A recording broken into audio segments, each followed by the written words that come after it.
Sadly, rather than coming together and dealing with the real issues around gun violence, some in leadership are suggesting that schools increase shooter drills and even advising that children practice running in zigzag motion to avoid the shooter's bullets.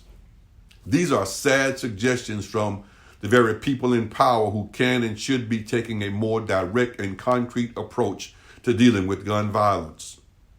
The majority of the GOP is paying lip service and is unwilling to do anything meaningful about gun violence in the U.S. Find out if the person you elected into office is doing anything significant in dealing with gun violence.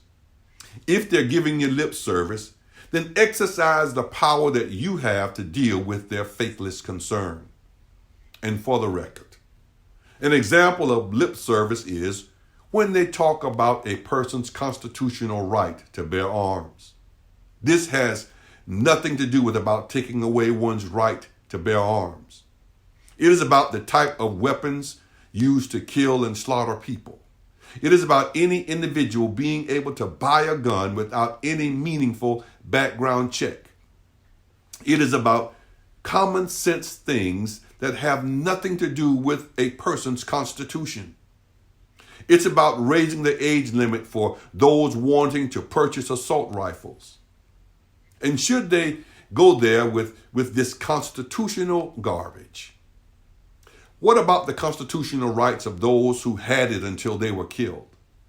If these shootings bother you, then you have the power to do something about it.